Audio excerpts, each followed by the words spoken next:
Ito na guys yung blank cam ko kagabi na pinakita sa inyo. Yan o. Ito yung bagong regrind ko.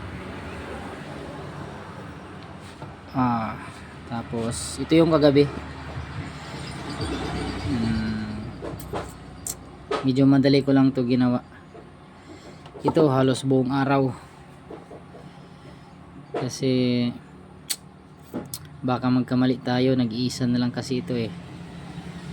Yung sana'y may dagdag, sana mas tumaas pa yung top speed at ma-reach natin yung pinaka gusto nating oras, yung goal natin na mas mababa pa. Yun lang, share ko lang sa inyo. Yun o. Yun. Ito nga pala yung munting cam grinder ko. Peace.